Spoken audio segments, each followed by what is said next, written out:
Nos ouve no cafécomvelocidade.com.br ou para você que nos assiste no youtube.com/Café com Velocidade. Estamos começando mais uma edição do seu podcast semanal sobre esporte a motor, Café com Velocidade, que está aí mais de 13 anos no ar, trazendo para vocês o melhor do que acontece ultimamente na Fórmula 1, né? Antigamente era no esporte a motor, a gente veio aí focando, e hoje basicamente falando sobre Fórmula 1 no programa principal. Os programas para os apoiadores a gente acaba estendendo aí mais algumas categorias. Estamos aqui pós Grande Prêmio de Abu Dhabi, última etapa dessa temporada de 2020, uma temporada super confusa, super diferente, que teve aquele cancelamento lá em cima da hora, lá na Austrália, e o campeonato só foi acontecer realmente no meio do ano para cá, um acúmulo de corridas, enfim. Hoje não é o balanço da temporada, nós vamos vir semana que vem, mas só para fazer toda essa contextualização para chegar neste último GP em Abu Dhabi, que aconteceu aí neste último final de semana. Comigo aqui neste podcast hoje, Matheus Pucci, direto de Brasília, direto do Distrito Federal. Seja bem-vindo, Matheus. E aí, Matheus, essa corrida aí fechou em grande estilo a temporada ou não foi um fechamento tão bom assim? Seja muito bem-vindo. Olá, Raposo. Olá aos nossos ouvintes, ou então você que nos acompanha pelo YouTube. Pois é, Raposo, foi uma corrida que, se a gente falar 10 minutos dela, a gente já conseguiu extrair muita coisa. A gente já conseguiu tirar muito assunto, porque realmente foi uma corrida muito ruim, aquele nível Abu Dhabi que a gente já está acostumado, né? Aquele, como é que fala? É água no chope, né? É para estragar a festa, é para acabar com a sequência legal que a Fórmula 1 vinha tendo já há algum tempo de algumas corridas. Que ok, eu acho que tem até e-mail falando sobre isso, né, da temporada ali, talvez a gente passe um pouquinho por cima rapidinho sobre isso, para não estragar também o debate da semana que vem sobre a temporada, mas uma corrida que, para mim, de longe, é a pior da temporada, uma corrida muito ruim, que, mais uma vez, vamos ter poucas coisas a falar, mas vamos tentar tirar alguma coisa que presta disso, uma corrida que teve um Verstappen que venceu de ponta a ponta. Com certeza, vamos falar sobre isso. Será que a culpa é da pista? Quem serão os culpados, né, de uma corrida tão ruim como tivemos aí no último domingo? Antes de começar, falar apenas, né, para você que de repente caiu de paraquedas aqui no programa essa semana, que este é um programa que tem aí, né, somos em quatro pessoas, mas hoje, infelizmente, aí não temos a presença nem do Fábio Campos, né, que está aí com problemas pessoais, e nem com o Will Bueno. O Will Bueno teve uma perda aí lastimável este final de semana. A gente, inclusive, homenageia a mãe do Will, né, que acabou falecendo neste último final de semana, vítima do Covid. E o Will tá aí, obviamente, tirando o seu período de luto. Faz muito bem ele. Então a gente acaba agradecendo e homenageando a mãe do Will aqui, chamando essa edição aqui carinhosamente aqui em homenagem à mãe do Will, que eu não sei o nome, mas enfim, está aqui dedicada a ela. E fica aí os nossos desejos, né, de que a família se fortaleça aí novamente o mais rápido possível. Enfim, a vida tem que continuar, mas são perdas realmente que vêm como um soco aí no estômago de cada um. Lembrando você também que nós temos um programa de apoiadores, o apoia.se/Café com Velocidade. Então, se você não quer se tornar um apoiador deste programa, entre neste site que eu te falei, apoia.se/Café com Velocidade. Lá tem algumas faixas, né, alguns níveis de apoio que você pode dar. Venha fazer também parte você deste grupo de apoiadores. E tem lá alguns mimos exclusivos para apoiadores, grupos no WhatsApp, programas exclusivos, enfim. Venha fazer parte você também desse grupo. Você que está assistindo na estreia no YouTube, você tem a oportunidade de dar um super chat pra gente aí. Então, se for da sua vontade, estiver nas suas condições, manda ver no super chat aí também. O programa é sempre publicado no YouTube como estreia, então você sempre tem essa opção de interagir no chat e tudo mais. Max Verstappen foi lá e venceu a corrida. Até que ponto isso te surpreendeu? Até que ponto isso realmente deixou você... Ele venceu ou até que ponto era esperado essa vitória do Max e da Red Bull em Abu Dhabi? Eu não fiquei muito surpreso com a vitória do Max, porque a Red Bull tem um histórico de, no fim do ano, conseguir andar bem, né? Ela consegue... na verdade, o que acontece é que a Mercedes para de evoluir o seu carro e a Red Bull continua. e com isso a Red Bull, então, naturalmente, consegue ganhar aquele tempinho que perdia para a Mercedes, e com essa gordurinha que acaba não tendo mais, o Max consegue uma vitória aqui e outra ali. Então é natural a gente ver em final de temporada a Red Bull, numa temporada normal, né, regular, é normal a gente ver a Red Bull nesses últimos anos andando bem nas últimas provas. E nesse caso em Abu Dhabi, talvez o que surpreendeu muita gente foi a Mercedes não conseguir fazer frente. Porque uma coisa é a Red Bull andar bem, outra coisa é a Mercedes não conseguir fazer frente. Com exceção do quali, onde ficaram ali Max, Hamilton e Bottas, né? Max, Bottas e Hamilton, melhor dizendo, separados por menos de um décimo, a corrida em si foi um domínio total e absoluto do Verstappen. Não teve uma disputa pela liderança. Talvez se tivesse acontecido algum acidente, algum erro do Max, ou enfim, alguma coisa, como ele mesmo disse que poderia ter acontecido um furo de pneu, ele temeu por isso. Mas tirando isso, não teve uma disputa pela liderança. Foi uma corrida que, pelo menos entre os ponteiros, ela não teve, em nenhum momento a corrida foi ameaçada, nem na largada. Até porque atrás ali estava o Bottas largando, o Bottas não tem feito as melhores largadas de sua carreira, né, da sua vida. Mas, de qualquer forma, o Max vencer não surpreende por essa questão da Red Bull crescer no final de temporada. O que me chama a atenção é a Red Bull tá confiante. Ela tá confiante.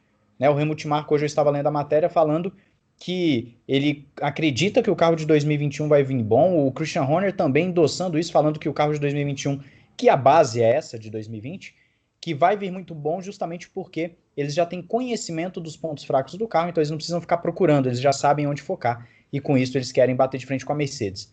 Isso é uma outra história para um outro momento. O que eu quero dizer é, o carro da Red Bull evoluiu e o da Mercedes tem atualizações para chegar para a Austrália.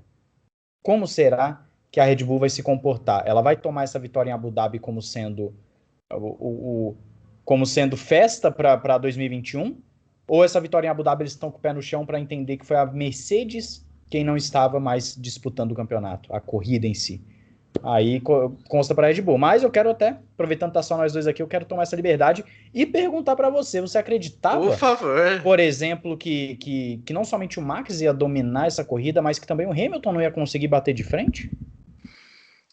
antes do final de semana começar, não, mas quando o final de semana começou, né? Quando começaram os treinos livres e a classificação, ali já começou realmente a pintar de que eles estavam muito fortes com essa condição, né? Tava com aquela dúvida se em ritmo de corrida eles iriam conseguir manter, né? Eles, a Red Bull que eu estou falando, e conseguiram muito bem. Realmente a Mercedes não conseguiu ir lá incomodar o Max em nenhum momento. Mas o saldo ainda é decepcionante, né? A Honda já há tanto tempo aí, a Red Bull, uma equipe tão grande, vencerem apenas 2 corridas na temporada, lembrando que essa não foi, né, a primeira, o Max venceu também a segunda corrida lá em Silverstone, né, aquela de 70 anos da Fórmula 1, então foi a segunda vitória, muito pouco para essa equipe que tem um investimento tão alto, de uma montadora tão importante como é a Honda, e é o que a gente espera, é o que precisa acontecer. A Red Bull precisa chegar realmente na Mercedes em 2022 para que o Max, que mostrou, né, que a qualidade dele, a quantidade de pódios que ele tem nessa temporada junto com os outros 2 pilotos da Mercedes, de como realmente não tem muito mais para ninguém ali no grid no momento, mas a gente quer ver a Red Bull mais vezes brigando por essa vitória aí, efetivamente. Se não vencendo, brigando. Porque o que a gente viu na grande maioria das vezes durante o campeonato foi o quê? As duas Mercedes sumindo, elas duas fazendo uma corrida à parte e o Max isolado em terceiro, sem incomodar e sem ser incomodado. Então nós precisamos do Max mais lá na frente. E nós precisamos, talvez, de um outro piloto também para fazer aquilo que o Fábio Campos sempre fala, né? De trabalhar nesse jogo, de poder arriscar uma estratégia diferente e dessa forma, de repente, beliscar uma vitória. Porque o álbum, eu acho que o álbum desperdiçou a chance dele. Às vezes as pessoas acham, nossa, mas que cruel essa Red Bull e tal, fica trocando e tal, mas nós estamos falando de Fórmula 1, né? Nós estamos falando da principal categoria do automobilismo mundial. Não dá para ter muita paciência também com a falta de performance, Porque nós estamos falando de topo, não estamos falando de categoria de base, nossa, o primeiro ano é para aprender, o segundo ano, não, nós estamos falando de top. Isso é a Fórmula 3, é a Fórmula 4, que você vem com esse pensamento, não, o primeiro ano é para se adaptar, e o segundo ano, e nem é o primeiro ano do Albon na Fórmula 1, né? Então, e nem é o primeiro ano dele na Red, considerando que ele tem algumas corridas na Red Bull, já tinha, então nem era a primeira aparição, né? Já tinha um certo contato com engenheiros, com toda a equipe. Então, eu acho que o saldo é que ele não fechou o que tinha que fechar, não entregou o que ele tinha que entregar. E todos nós ficamos na pergunta, né? E o Sérgio Pérez? Assim como o Mike Oliveira. Eu já te passo uma pergunta aqui. Ele manda o seguinte: o Pérez já assinou com a Red Bull? E aí, Matheus, como está essa conversa? Em que pé que está tudo isso? O primeiro agradecendo o nosso ouvinte por ter mandado e respondendo o seguinte: oficialmente falando, até o momento da gravação aqui, não há nada confirmado. Porém, tem uma notícia que saiu sim nos portais de que o Ted Kravitz, lá da Sky Sports, e também tem um outro agora jornalista que me falha a memória, eu estava até tentando lembrar, mas me falha a memória agora, já estão colocando a Red Bull e o Pérez muito próximos, faltando apenas a assinatura. E o Helmut Marko falou o seguinte, aí já é o Helmut Marko falando, ele disse que vai viajar para a Inglaterra, e agora, viajando para a Inglaterra por agora, esse finalzinho de dezembro, ele vai definir a situação do segundo assento da Red Bull. Então, as notícias que estão circulando é de que só falta assinar, de que o Pérez vai para a Red Bull e o Albon seria um piloto reserva, ficaria de reserva para a temporada 2021. Se isso se concretizar, ótimo, eu acredito que é o que todos aqui no Café estão esperando, né? Que a Red Bull aproveite essa oportunidade de ter um piloto como o Pérez no grid. Agora, o Albon, eu vou até pegar um pouquinho o gancho aqui do Raposo, o Albon, ele não aproveitou a chance, estou até gostando de ver o Raposo polêmico, geralmente o nosso âncora fica mais acanhado na dele, né? O Fábio Campos não me dá espaço para participar dos seus programas quando ele está aqui. Agora tem espaço aqui, pode expor sua opinião. E eu assino embaixo. O Albon não aproveitou e a Red Bull precisa desse segundo piloto ali. Por quê? Porque se ano que vem tiver uma equipe para brigar de frente com a Red Bull vai precisar dos pontos dos construtores. Eu vou repetir o que eu falei na semana passada aqui mesmo no café. O Gasly foi demitido no meio da temporada, foi rebaixado, porque tinha uma Ferrari marcando pontos com os dois pilotos. Tudo bem que o Vettel não estava também lá, essas coisas, mas estava marcando pontos com os dois pilotos e a Red Bull estava com um praticamente. E aí a Red Bull teve que rebaixar o Gasly para poder, não, peraí, a gente precisa de dois pilotos nessa briga pelos construtores. Não à toa, a Ferrari ficou em segundo nos construtores. Então a Red Bull ela tem que pensar nisso. Eu acredito que vai se concretizar sim e a gente deve ter algum breaking aí da Fórmula 1. Pode ser amanhã, pode ser depois de amanhã, mas acredito que até o Natal saia alguma coisa.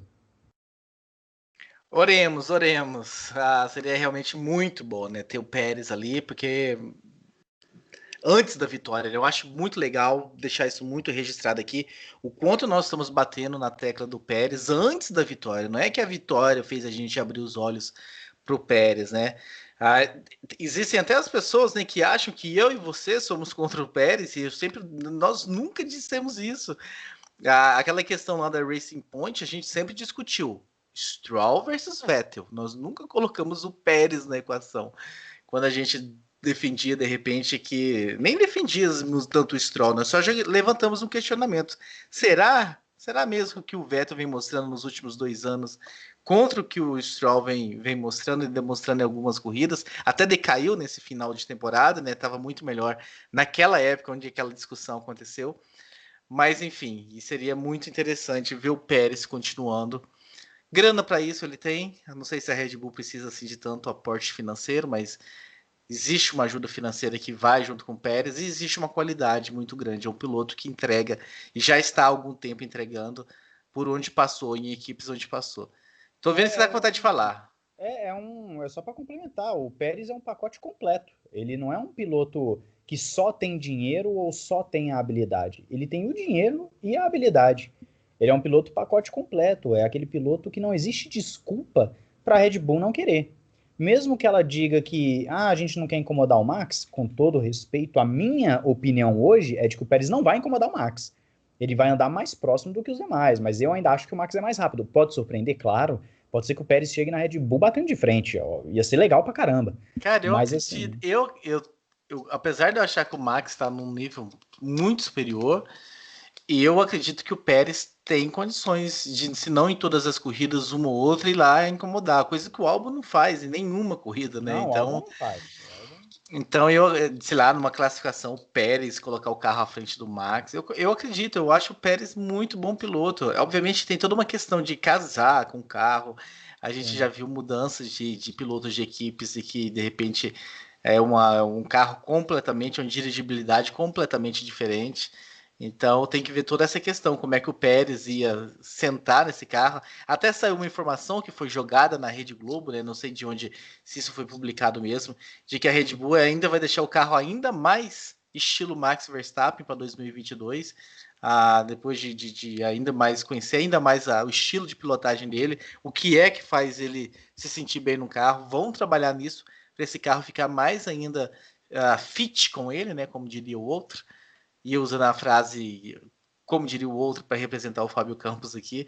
Então eu não sei como é que o Pérez ou qualquer outro piloto se sairia sentando num carro que é feito sob medida para o Max, num duelo interno com o Max. Mas eu vejo muito mais o Pérez em condições de fazer qualquer coisa diferente do que o Albon faria ou do que o Gasly faria. Com certeza. O Gasly a gente pode até botar num saco de discussão porque ele apresentou resultados interessantes depois do rebaixamento, né? O Gasly, ele, ao contrário do Kvyat, ele renasceu. O Gasly ele é consistente com a AlphaTauri, etc. Mas ainda no assunto Pérez, e esse assunto Max Verstappen do carro ficar mais fit para ele, é o efeito Mark Marques, né? Você vai apostar todas as fichas num único piloto. E aí, e se o Max abandona? A gente tem um efeito, por exemplo, da primeira corrida lá da corrida anterior, né? Sem ser a de Abu Dhabi, a anterior, quando o Max abandona, né? O que sobra? Sobra o Albon. Quando você só tem um piloto, sobra o outro que você não sabe o que ele vai entregar. A gente fala que uma corrida boa do Albon é uma em que ele fica em quarto, enquanto o Max está vencendo corrida. Sim. É uma diferença muito grande, né? É uma diferença de performance absurda. E tem a questão da adaptação. Algumas pessoas falam assim, poxa, mas o carro é feito para o Max. Mas a gente tem que levar em consideração que quando o Max sentou pela primeira vez na Red Bull, o carro não era para ele, era um carro do Kvyat. Ele foi lá, sentou e ganhou. E se não tivesse ganhado, ele ia estar no pódio à frente do companheiro. Então, assim, o Leclerc chegou na Ferrari, eu dou esse exemplo aqui direto. O Leclerc chegou na Ferrari com uma Ferrari que era do Raikkonen e que o carro não necessariamente era feito para ele, porque até aquele momento o Vettel era o primeiro piloto. O Leclerc sentou lá e foi e ganhou do Vettel. Então, assim, tem a adaptação. O Pérez, eu acredito que ele faz parte de uma leva de pilotos, de uma geração, né, de um nível de piloto, que ele tem uma facilidade maior para se adaptar. Tudo bem que a passagem dele na McLaren não foi espetacular, mas também não foi péssima, como algumas pessoas pontuam, né?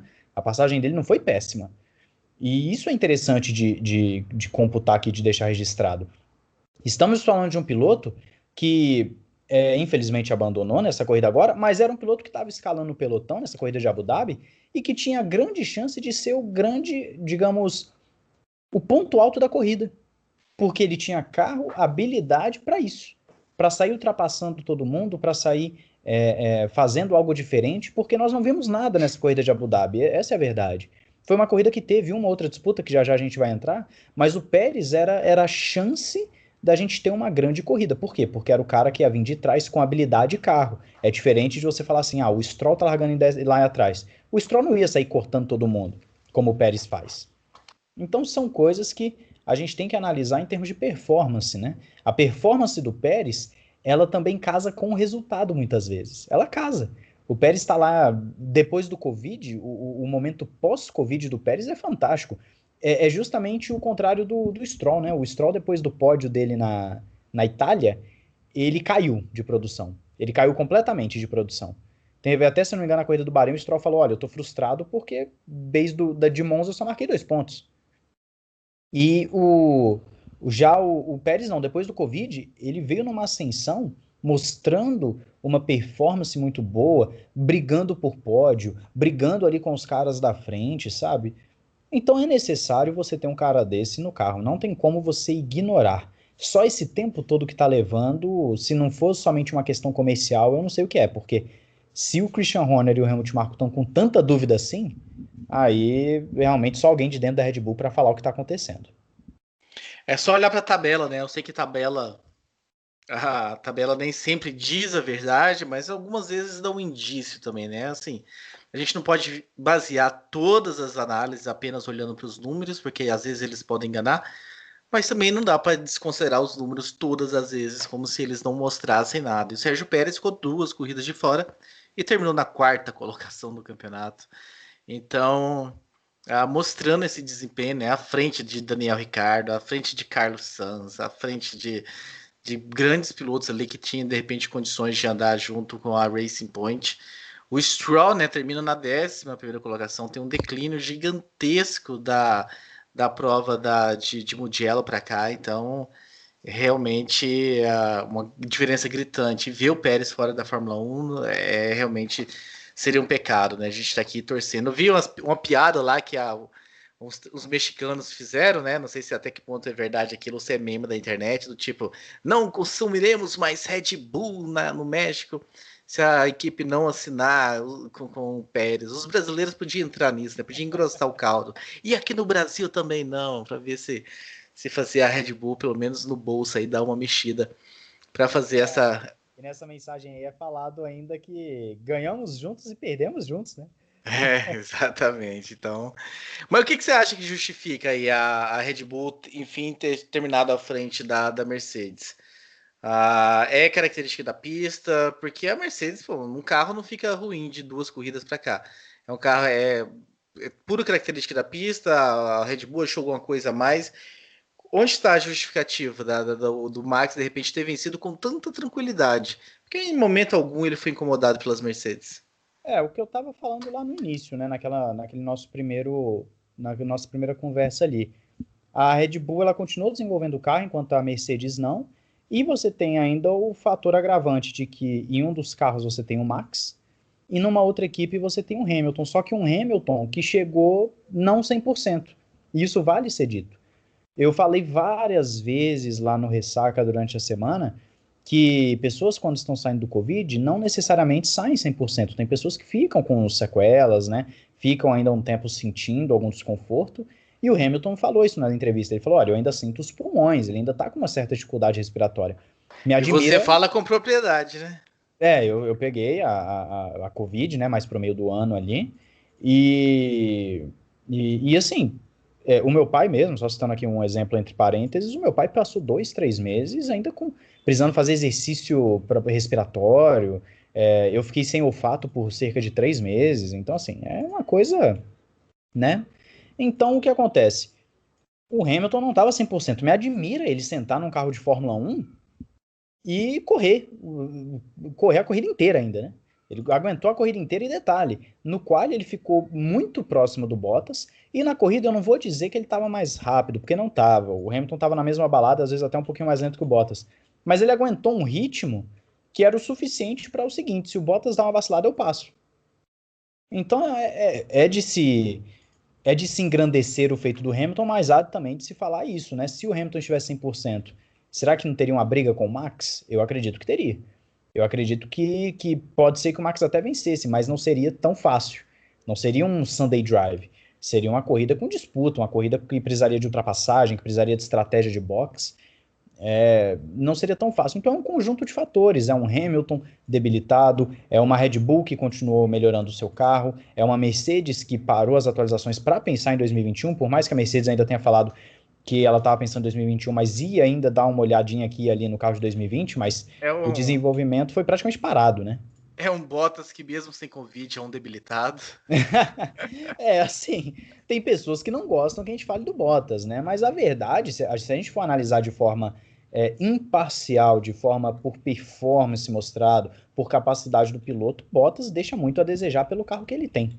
Ele ficou no campeonato poucos pontos à frente do Verstappen. Se eu não me engano, coisa de 10 pontos, algo assim, à frente do Verstappen, sendo que o Hamilton ficou, se não me engano, mais de 100 pontos à frente dele. Como é que você fica 100 pontos atrás do seu O companheiro? Bottas fez 223 e o Verstappen 214. É 9 9 pontos de pontos. diferença. E do Bottas para o Lewis Hamilton são 124 pontos. Então, eu acho que nesse caso a gente Com o pode até Hamilton não correndo uma corrida. uma corrida. Então, assim, o Raposo acabou de falar, né, para você que está nos ouvindo. A tabela não quer dizer necessariamente tudo, mas ela também pode mostrar muita coisa, né? Nesse caso é um cara com uma Mercedes. O único adversário dele é o Hamilton. Ele não é um cara da Racing Point que tá brigando com a Renault, com a McLaren. Ele tá brigando com o Hamilton e ele ficou 124, que você falou agora? 124 Isso. pontos atrás do companheiro de equipe dele e 9 atrás de um cara que tem um carro inferior, à frente de um cara que tem um carro inferior que ele, ao dele. Sabe, isso não faz sentido. Me perdoem, mas isso não faz sentido. Se a gente colocar um lado a lado entre Rosberg e Bottas, como eu já coloquei, inclusive lá no Ressaca, tem. Depois, se eu lembrar, Raposo, durante a semana me lembra de eu pegar Se esse eu lembrar, comparativo. não, anota aí. Não, anote aí, porque eu tô sem como anotar aqui. o, Vai ter um eu pegar o ouvinte que vai te cobrar, comparativo. vai ter um Com ouvinte que vai te certeza. cobrar, vai te marcar lá no grupo de apoiadores, vai marcar o seu Matheus Pucci Life. Matheus, cadê Me aquilo que você. marca lá. Me Mas marca lá que eu qual que é vou a pegar promessa? os Qual que é a números. promessa? Não, eu vou pegar o comparativo lado a lado com o número de grandes prêmios ali iguais, né, de cada um, para ser justo. E fazer entre Rosberg e Bottas ao lado de Lewis Hamilton, no caso, né?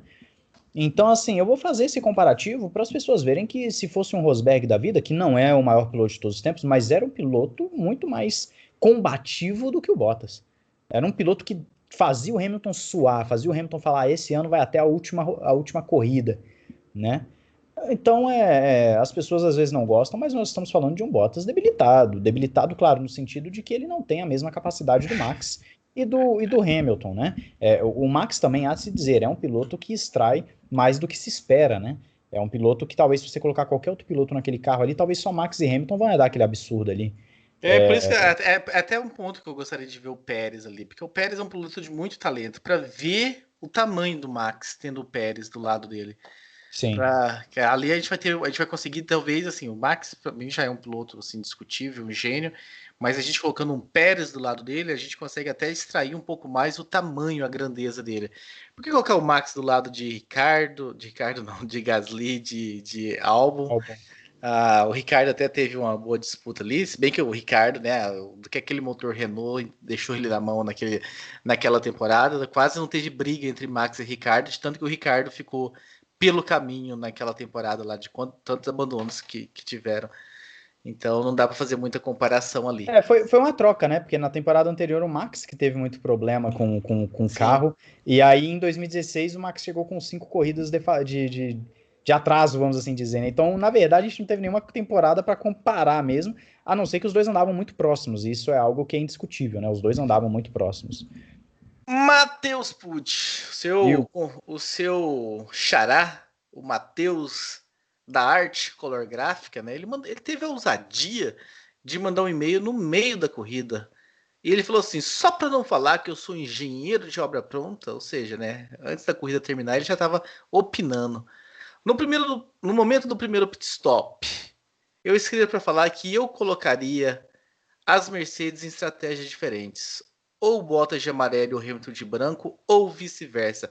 Ficou faltando, Matheus, com construtores já garantido, com título de piloto já garantido, a Mercedes fazer algo diferente ali para ver se chegava no Max e surpreendia o Max, fazer o arroz com feijão igual o Max, não era sinal de não conseguir de repente superar o Max pelo que ele já estava mostrando na temporada, na corrida? A única justificativa que eu consigo pensar para a Mercedes não fazer absolutamente nada diferente é querer garantir o vice de pilotos para o Bottas. É a única coisa que eu consigo pensar, para depois o Bottas não ficar com desculpa de minha estratégia foi ruim, por isso eu caí para quarto, ou, enfim, falar que ficou atrás do Hamilton. Mas fizesse o arroz e feijão com botas, então, que parecia ser o mais certo, e deixasse o Hamilton ousar, até porque o Hamilton falou que de repente não era hora de parar, né? Aquele safety car lá, deixasse ele na É, pista, às vezes ele assumia às vezes não, ele assumiria a liderança, porque o Max também parou, e quem sabe conseguiria abrir uma vantagem aí, depois com os pneus mais, sei lá, mais macios na parte final, eu não sei, assim, só pensando de quão burocrático foi essa corrida da Mercedes. Parece que realmente louca para acabar a temporada, louca para ir embora para casa e descansar. Cumprir tabela, né? Foi uma corrida Sim. de cumprir tabela. A disputa mesmo do campeonato tava, por mais que o Max ainda tivesse uma chance de vice-campeonato, a disputa mesmo estava nos construtores ali pelo terceiro lugar, porque de resto era uma Mercedes apenas cumprindo tabela, tanto é que ela colocou um Hamilton voltando de Covid para correr. Eu não sei se em outra situação ela colocaria, tudo bem, estamos falando do Hamilton, pilotaço. Não sei se ela colocaria numa situação normal. Agora, campeonato decidido, eu não consigo dar uma justificativa, porque a Mercedes ela tem isso a temporada inteira. Ela coloca os dois carros na mesma estratégia, a não ser que o Hamilton pare depois. Né? Se o Hamilton parar depois do Bottas, aí a estratégia muda. Né? Mas assim, eu não tenho uma justificativa, porque a Mercedes ela fez uma corrida burocrática, ela fez uma corrida em que ela parecia se contentar com a segunda e a terceira colocação. Ela não quis vencer a corrida, essa é a verdade. A Mercedes, ela em nenhum momento mostrou, da largada até o fim, que ela queria passar o Max. Ela não mostrou isso. Ela não queria passar o Max, ela só queria manter os dois carros na pista. E estava tranquilo. Porque, como você falou também há algum tempo, as corridas são o quê? São as duas Mercedes e o Max lá na frente e o resto se degladiando lá atrás. É isso. A corrida é isso. A não ser que junte um safety car, né, como aconteceu nessa corrida, mas senão os três vão embora. Quem acompanha o lifetime da Fórmula 1 fica vendo lá o mapinha com as bolinhas. Fica duas bolinhas da Mercedes lá na frente, uma bolinha azul do Max sozinha, e depois de um abismo vem o restante. Então é isso. A Mercedes ela não quis correr em Abu Dhabi.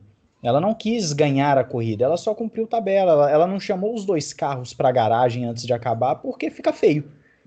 Porque você tem dois pilotos que querem correr. A ideia que parece, né, que se a multa não fosse tão pesada para uma equipe não participar de um evento, que a Mercedes tinha.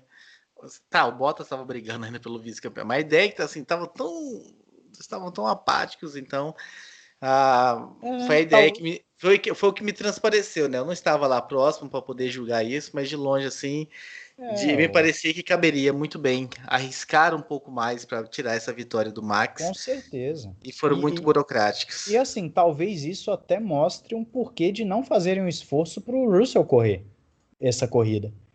Né? Às vezes foi para isso também. Às vezes eles poderiam chegar, olha, Hamilton, você não está 100%, nós não vamos te colocar, vamos poupar.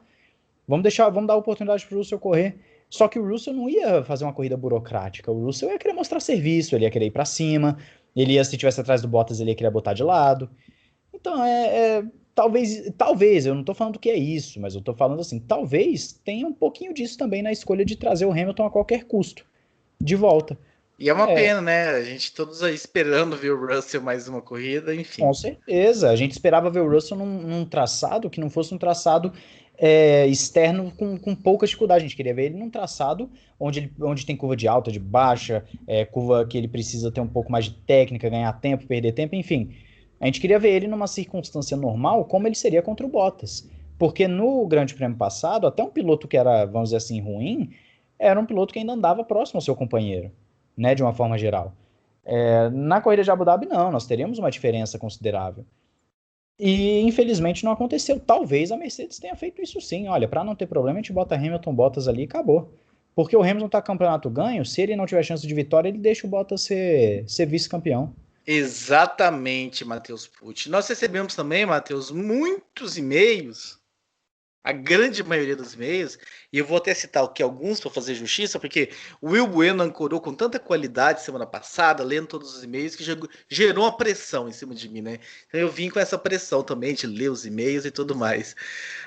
Mas falando da corrida em si, né? O Vinícius Queiroz, né? Escrevo para falar do GP de Abu Dhabi de 2020 e não posso deixar de passar em branco o climão de fim de festa que foi essa corrida, né?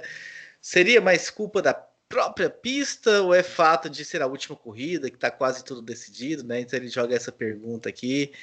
Quem também pergunta, que fala sobre a corrida aqui, é o nosso querido Emerson Cândido, né? Que fala que. Se bem que o Emerson fala de outro assunto também interessante que eu vou trazer daqui a pouco, Emerson. Vou deixar o seu e-mail guardado aqui. Vou pular do Alessandro. Alessandro Guerra que fala, né? No previsível chato GP de Abu Dhabi, vimos tudo o que já sabíamos que veríamos. Gostaria de deixar dois questionamentos. A volta do Hamilton, claramente limitado fisicamente, demonstrou que o mesmo voltou apenas para garantir o vice do Bottas, fazendo o mesmo correr sem pressão? Será que o Russell faria essa pressão e faria o Bottas perder o vice dele? Eu acho que não, né? Se terminando em terceiro, o Bottas ainda garantiria e não, acho que não viria o Bottas terminando menos do que terceiro. E o que você acha, Matheus? Antes da gente começar a falar da pista, da corrida em si. O máximo que eu consigo pensar na questão do Russell é aquilo que estava falando agora. Às vezes o Russell ia querer um combate mano a mano que pudesse, por exemplo, os dois baterem e abandonar. Pudesse, por exemplo, o Bottas errar. Né? Pode ser que acontecesse algo assim. Se o Russell tivesse ali na pista, ele seria combativo. Porque ele ia querer mostrar serviço. Pelo menos eu acredito nisso, né? Sim. Então é o que a gente estava falando agora. O que foi escrito aí pelo ouvinte é isso mesmo. Eu tenho essa visão também de que o Hamilton voltou só para deixar o Bottas quietinho na dele. Porque se bota o Russell, poderia dar uma zebra na largada, na primeira curva, os dois batem ali, e aí? E aí? O Bottas perde o vice-campeonato, fica climão, né? Fica chato para a Mercedes, porque o pessoal ia começar a questionar a Mercedes. Né? Na verdade, o pessoal ia gostar do Russell. Eu não acredito que tenha sido esse o motivo do retorno do Hamilton. Para mim, o Hamilton voltou porque... Eu não vou falar que é isso. Eu vou dizer que pode ter um pouco disso. Eu posso estar muito viajando na maionese, mas eu acho que não. Eu acho que a volta do Hamilton, primeiro, que o Hamilton quis.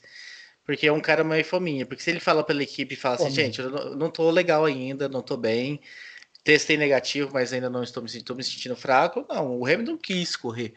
O lugar é dele. Então, como estava liberado pela equipe médica, então acho que a participação do Hamilton tem muito mais a ver com o Hamilton querer estar lá do que qualquer outra coisa de interesses da Mercedes. Se isso ajudou de alguma forma ou não o vice do Bottas, aí eu acho que é mais, sei lá, o efeito aí colateral do que realmente algo pensado. Mas voltando na pista, o Marcos Vinícius mandou também, né? As pessoas criticam muito o circuito de Abu Dhabi pelo histórico de quase nenhuma corrida boa no circuito árabe. Mas no ano inteiro tivemos poucas corridas boas.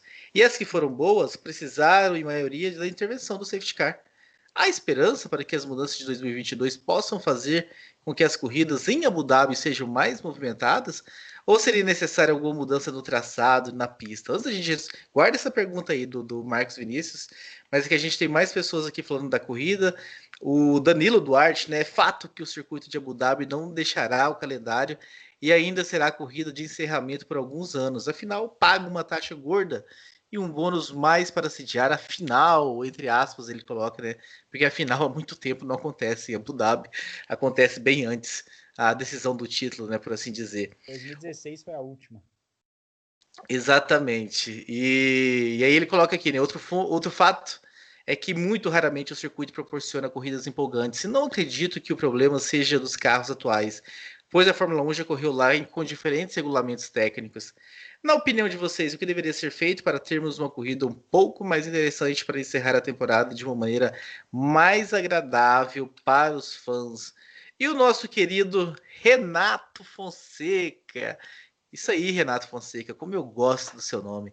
Ele diz o seguinte: minha pergunta para hoje é: o que pode ser feito em Abu Dhabi para que exista uma pista de corrida de verdade, não aquela coisa horrorosa que alguns chamam de pista? Então temos algumas perguntas aí, Matheus, em cima da pista, se o regulamento de 2022 vai ajudar, se é questão de regulamento atual, porque no regulamento antigo também não era bom. O que é que se pode ser feito para a gente ter uma corrida mais interessante? Fechando com essa pergunta do nosso querido Renato Fonseca. Baseado nos e-mails que foram mandados, a solução é destruir, é demolir, é explodir a pista e fazer outra, né? Baseado na questão aí dos e-mails, porque, na verdade, eu estou de acordo com os nossos ouvintes, inclusive quando fala aí, se eu não me engano, naquele primeiro e-mail que foi lido, de que a temporada por si só não teve grandes corridas. A gente vai falar sobre isso depois, no outro podcast, quando a gente for debater temporada, tudo mais, a gente vai entrar a fundo nisso. E esperamos, né, que semana que vem a gente tenha casa cheia para fazer um programa de encerramento de temporada. Esperamos. Sim, a gente vai lutar por isso aí. Mas eu diria o seguinte para o nosso ouvinte, para os nossos ouvintes, né? Que sim, o traçado é ruim. A Fórmula 1 sim já correu lá em outras oportunidades, Nós tivemos aquela clássica corrida de 2010 com o Alonso preso atrás do Petrov, correndo voltas e voltas e voltas sem conseguir ultrapassar. Não tinha DRS naquela época, né, vale dizer. Mas mesmo com o DRS é difícil ter provas boas, porque o DRS também a gente sabe que só troca posição e não dá disputa. O traçado do Bahrein, de Abu Dhabi é ruim. O traçado de Abu Dhabi é ruim, essa é a verdade. E é engraçado que tem retas, né? Tem algumas retas Tem longas. retas, mas o problema é que a entrada da reta não permite com que os carros estejam muito próximos, né? Ou então, quando eles estão próximos, está numa velocidade tão baixa que quando chega numa velocidade suficiente para ultrapassar, acabou a reta. Aí é um circuito que eu acredito que não vai ser a mudança de regulamento que vai trazer o ar que precisa. Eu acredito que vai ser mudança de traçado. Mas a mudança de regulamento vai trazer a independência da necessidade do ar. Então, não, mas, não, mas a questão é que a Fórmula 1 já correu em vários outros regulamentos, e eu até citei agora essa de 2010. Sempre com carga aerodinâmica. Sempre com carga aerodinâmica, com certeza, mas eu acredito que o problema maior aí nesse caso é que é um circuito que as entradas das retas são tão ruins que você não tem disputa. Eu acredito que precisa mudar esse layout de Abu Dhabi para fazer algo mais propenso à ultrapassagem. Coloca mais curvas de alta velocidade, por exemplo, né? Toda curva o cara tem que frear para a segunda marcha e, sabe, não dá, não tem como. É um circuito feito para ser travado. E se eu não me engano, na transmissão foi dito, inclusive, que ele é uma mistura de circuito permanente com rua, né? Que tentaram fazer algo meio de rua para ele ser mais travado. Não sei quem teve essa ideia de Jerico, mas o fato é que não presta. Em termos de qualidade da corrida em si, do racing puro, não presta. Pode prestar numa categoria ali de acesso, uma Fórmula 3, talvez, uma categoria mais lenta. Pode até ser que funcione. Mas numa Fórmula 1 da vida, não tem como funcionar um circuito desse. Então, para mim, Abu Dhabi é um dos raros exemplos em que o problema não está nos carros da Fórmula 1, e sim no traçado. Para mim é isso. É um circuito permanente que não tem grandes possibilidades de corridas boas. É um circuito permanente que peca nisso. E é o encerramento da temporada. É triste isso. Nós estamos aqui falando de uma corrida que não aconteceu praticamente nada. Nós estamos aqui até agora respondendo os e-mails, muitos e-mails que a gente está gostando muito da participação. Né? Continuem mandando e-mails para a gente responder, para a gente poder ter linha de raciocínio aqui com vocês participarem. Mas o ponto que eu quero colocar aqui é que se nós estamos basicamente lendo e-mails só, é porque a corrida não aconteceu nada. Não teve uma polêmica, não teve uma batida, não teve uma tentativa de ultrapassagem diferente, não teve nada. Teve um abandono do Pérez. Olha que teve. Olha o e-mail do Emerson Cândido aqui. Manda aí, então, pra gente poder... Mas acabando aí, o traçado sim é ruim. Pra mim, Matheus, o problema é o traçado. Emerson Cândido mandou: estava pensando no caso do McLaren, e com isso podemos ver o quanto ter dois pilotos bons vale muito a pena do que um pagante. Pois eles claramente não têm o terceiro melhor carro do grid, mas a dupla de piloto fez isso acontecer. É por aí? A McLaren ganhou na dupla de pilotos que tem, porque o carro de repente está inferior, é inferior com certeza a Racing Point, mas termina à frente da Racing Point, por exemplo, nos construtores. Sim. Eu queria até que você puxasse agora, se você puder, Raposo, para o nosso ouvinte aqui, a tabela de pilotos, qual a pontuação de Sainz e de Norris? Você pede, aqui isso eu desejo uma ordem. O Carlos Sainz ficou na 6ª posição no campeonato com 105 pontos. E o Lando Norris ficou em 9º com 97 pontos. Então apenas 8 pontos separando os dois. E isso é interessante. Por quê? Tem muito a ver com o que o nosso ouvinte mandou no e-mail. Os dois pilotos da McLaren têm coisas interessantíssimas. Primeiro, o Lando Norris é um piloto que evoluiu em relação à temporada passada. Se tornou um piloto um pouco mais constante. E precisava disso. O Lando Norris precisava ser mais constante, porque ano passado foi um burburinho gigante em cima do Norris, mas ele não conseguia transformar esse burburinho em constância. Agora não. Ele está sendo mais constante, está sendo um piloto que, por vezes, ele é mais deixado na mão pelo carro do que ele deixa o carro na mão. Né? Ele tá entregando mais, ou seja, uma evolução de um jovem piloto que temos que ficar de olho. É um jovem piloto para o futuro da McLaren, o Lando Norris. Então tem esse detalhe. E Lando agora? Norris vai andar junto com o Daniel Ricciardo? Olha, talvez no primeiro ano não, mas não duvido com o motoqueiro passando aqui, não sei se vai sair no áudio aí, mas Aqui é compromisso com a verdade. O que é acontece? o motoqueiro, eu acredito que num segundo ano, se ele mantiver essa taxa de Mas não é mais melhora, fácil ele andar no primeiro ano, que ele já conhece o carro e a equipe, e o Ricardo tá chegando, mudando de áreas, e tem um período de adaptação? não porque o Ricardo faz parte daqueles pilotos, pelo menos pelo que eu vi de Red Bull e de Renault, daquele piloto que senta no carro e já pega a manha. Ele é aquele piloto que chega já fazendo com que o piloto da casa tenha problema. Entendeu? É o Vettel em 2014 e se não me engano, o Hülkenberg, né, na Renault, quando ele vai para a Renault, 2019, 19, né, correto? 2019, ele já chega dando um Ah, sufoco no Hülkenberg. os velhos do grupo do podcast que tem a memória boa, né? Então, É, já mas assim, já é os... 2019. Mas enfim, concluindo aqui o que eu estava falando. Então, Lando Norris é um piloto que evoluiu. Então, sim, méritos para a McLaren e para ele, Lando Norris. Mas o piloto que mais me chama a atenção é o tal do Carlos Sainz. Porque o Sainz é aquele piloto que ninguém fala nada, é aquele piloto que tá quietinho na corrida. É incrível como ele cresceu, né? A gente pegar o Não, Sainz ele da Toro Rosso, a curva, o crescimento dele na é Fórmula um caso 1. raro. É um caso raro, porque geralmente o piloto que não dá nada no início da carreira, ele não vira nada depois, né? O negócio é, o Carlos Sainz é um caso à parte, porque a Renault quis investir nele, ele também Mas eu não até tomou acho lá que ele essas deu. coisas, Eu acho que, assim, obviamente ele não superou o Verstappen ali naquele começo dele com o Verstappen na Toro Rosso, mas ele mas ele não andava. encheu os olhos. Mas enchia o Ele, saco do Verstappen. Ele não enchia os Ele olhos, enchia o mas enchia. saco, mas ele enchia o saco, mas ele não enchia os olhos porque o Verstappen sempre foi muito mais Sim. showman, né? O Verstappen é aquele cara que mesmo na Toro Rosso ele botava, por exemplo, tem aquela ultrapassagem do Verstappen em cima do Nasser na Bélgica, do Felipe Nasser, que é linda demais por fora. Então o Verstappen era mais showman. O Sainz não, o Sainz a gente tá vendo que ele é um piloto que fica quietinho ali, mas ele é o piloto constante que não se envolve em problema e entrega os pontos que a equipe precisa. Ele é aquele cara que você tá falando, tá o Bottas, tá o Hamilton, quando você vê, peraí, o Sainz tá em terceiro brigando aqui pelo pódio. Pô, o Sainz tá na Itália brigando pela vitória. O Sainz, sabe, o cara parece, é o smooth operator, né, como até falam, brincam. Ele é um piloto para ficar de olho. Não ache, você ouvinte, você raposo, que o Sainz vai passar desapercebido na De Ferrari contra o forma Leclerc. alguma que eu penso isso. De forma alguma que eu Vai, penso isso. ele tem tudo para encher o saco do Leclerc, sim. Ele Ele tem tudo para ser o Leclerc do Leclerc. do Leclerc, né? O Fábio Campos usou essa. Eu acho que foi nessa comparação que o Fábio Campos fez. Eu não lembro se foi muito bem. Mas ele usou essa frase com algum piloto, não lembro muito bem.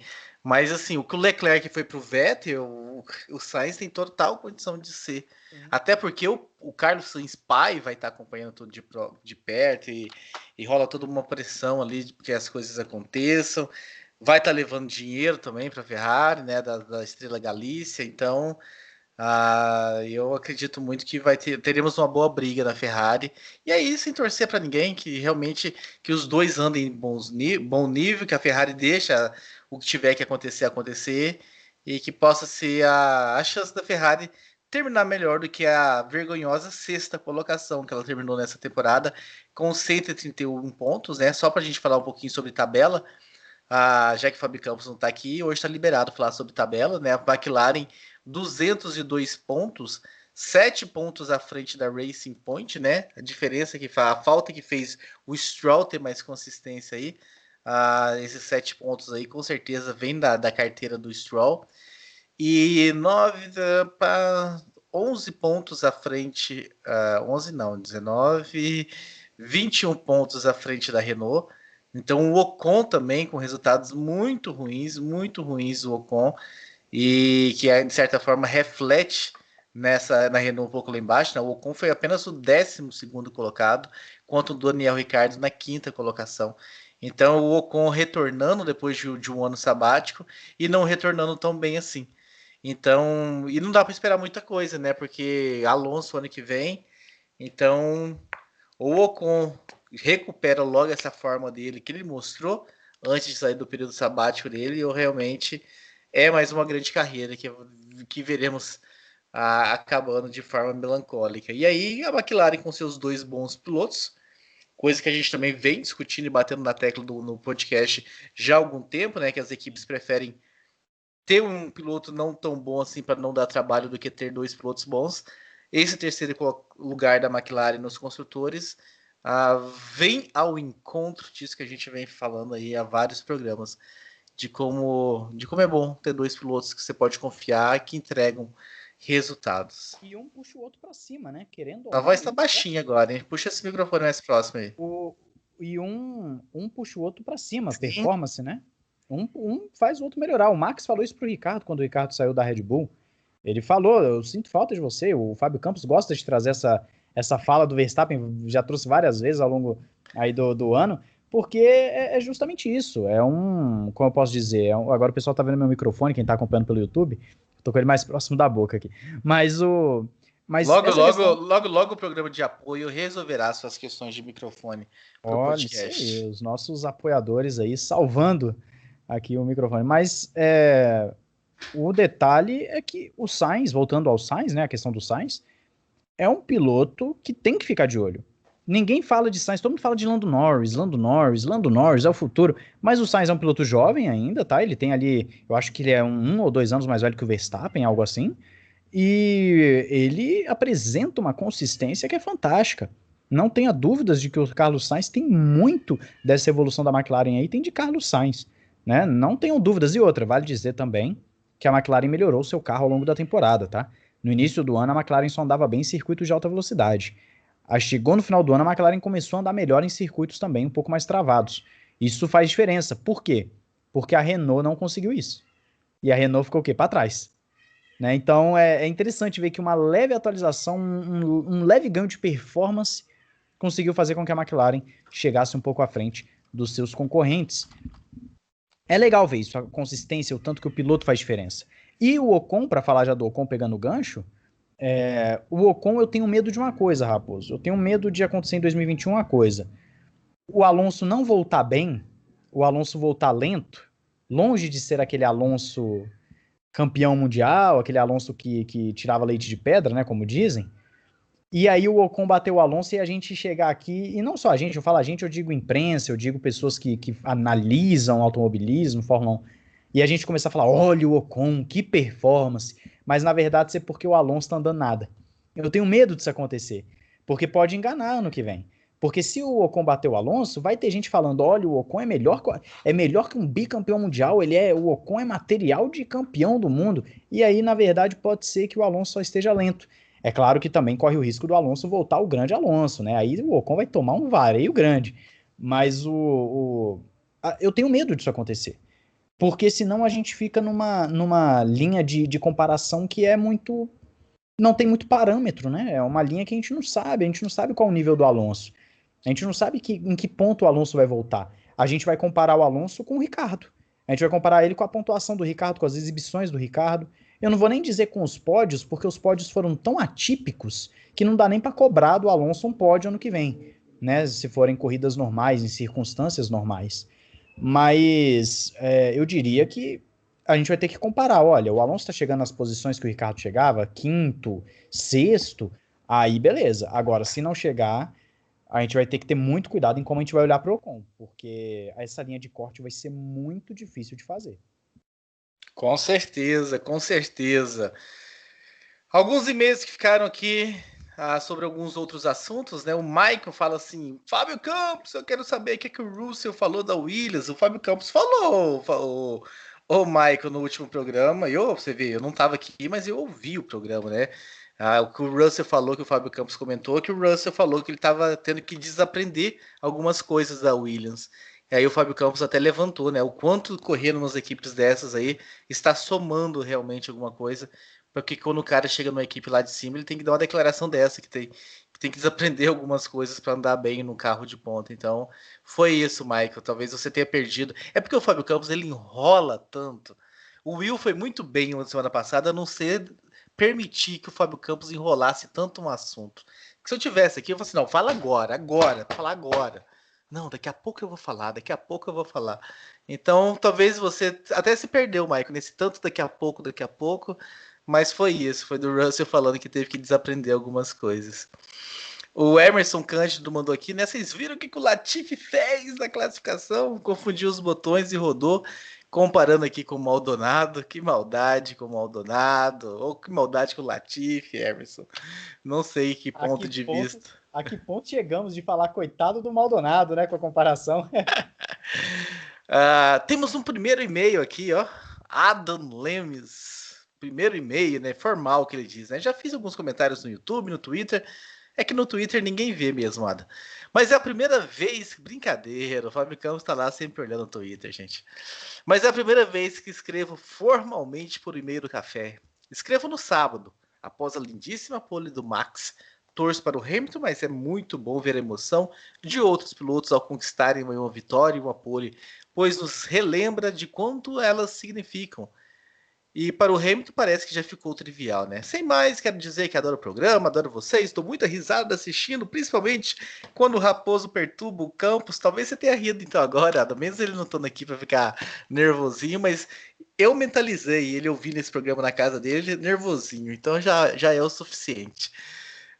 Mas é sempre legal mesmo, né, Matheus? Ver gente diferente vencendo e gente diferente fazendo pole. Porque ficar só no Hamilton, acaba cansando um pouco. É bom ter. Se tivesse tido disputa, teria sido melhor ainda, né?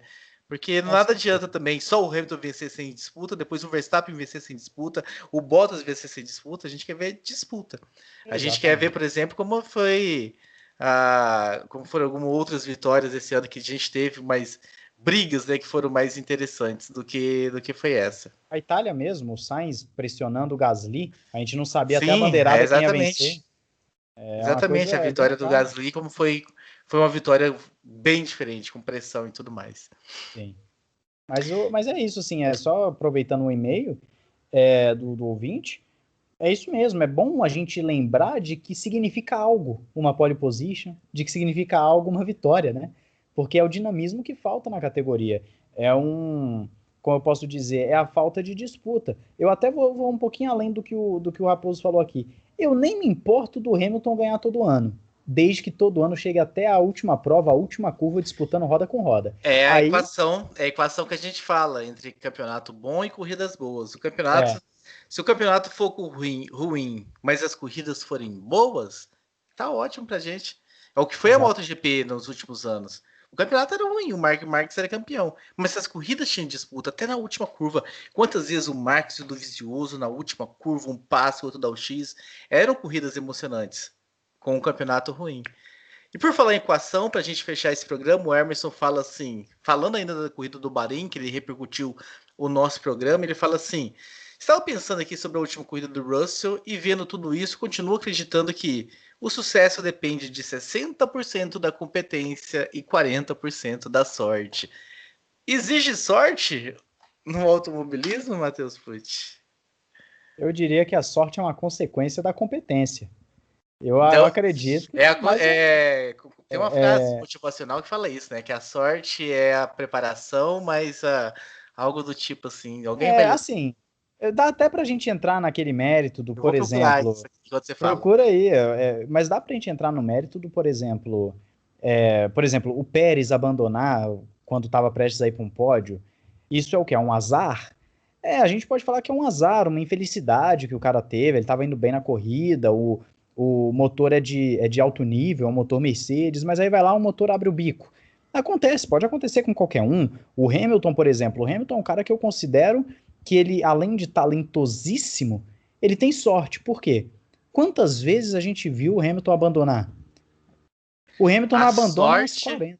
Pode falar. A sorte é quando a competência encontra a oportunidade. Aí, olha que bonito. Pra gente fechar essa edição aqui. É uma frase fantástica. Uma frase fantástica. É isso mesmo. Vou nem continuar porque não tem nem o que falar depois. Matheus Pucci, eu quero te agradecer por estar aqui, pra gente levar esse programa aqui, pedindo desculpa aqui às outras pessoas pelas ausências justificadas. A gente espera que semana que vem eles estejam aqui para que a gente possa encerrar esse nosso 2020 fazendo uma análise de toda a temporada em altíssimo nível. E só dizendo para vocês que tentaram fazer o motim para programas maiores, que nós estamos aqui com 59 minutos e 15 segundos encerrando esse bloco único, porque Thiago Raposo aqui veio para trazer a ordem para esse programa aqui, um programa de 59 minutos, não ultrapassando 1 hora. Então, Matheus, um abraço, muito obrigado, a gente se vê semana que vem. Abraço a todos que nos ouviram e mandem suas perguntas sobre balanço da temporada para que a gente possa repercutir na segunda-feira que vem no último programa do ano. Até lá!